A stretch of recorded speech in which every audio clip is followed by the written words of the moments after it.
Esther chapter 2 verses 1 to 18. Esther becomes queen of Persia. Later, the great anger of King Xerxes calmed down. Then he remembered Vashti and what she had done. He also remembered the royal order he had sent out concerning her.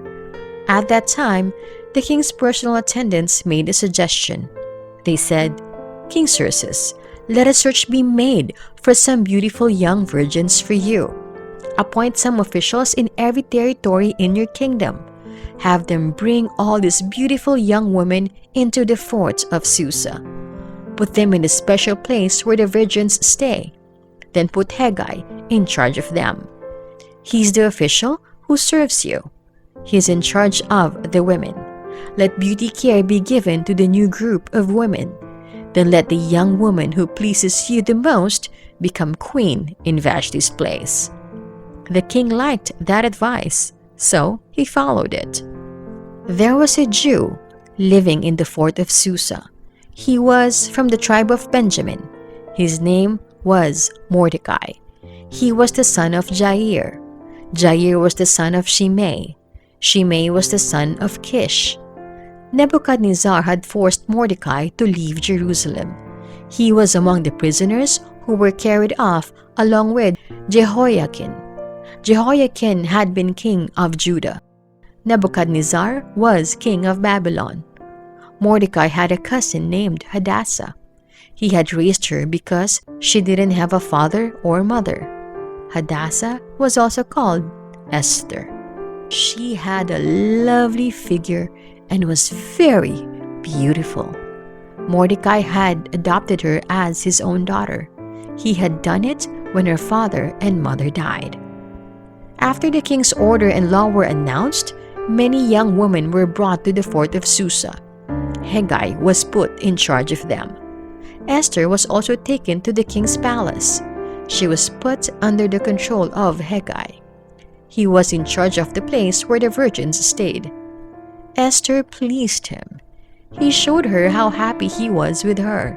Right away, he provided her with her beauty care and special food.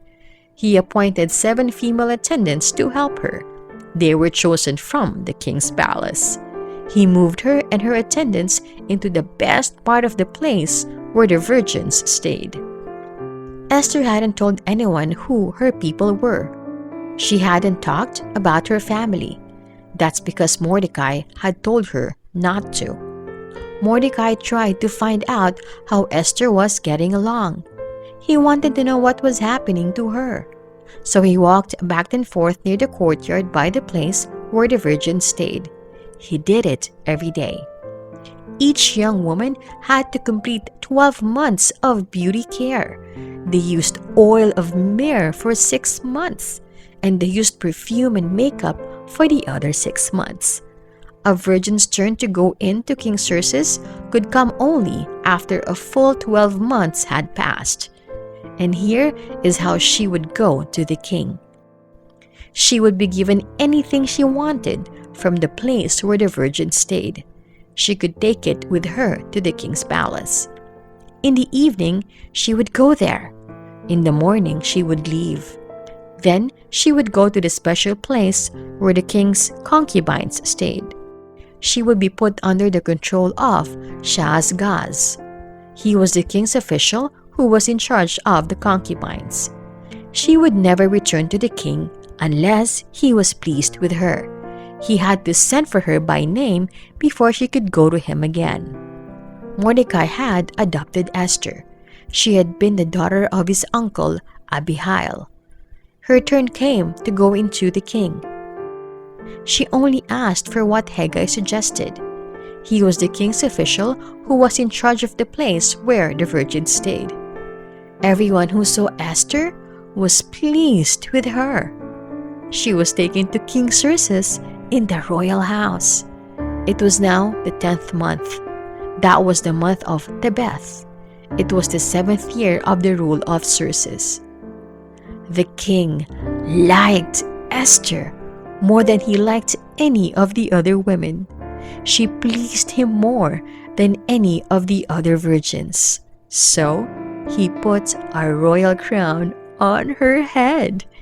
He made her queen in Vashti's place. Then the king gave a feast to honor Esther. All his nobles and officials were invited. He announced a holiday all through the territories he ruled over. He freely gave many gifts in keeping with his royal wealth.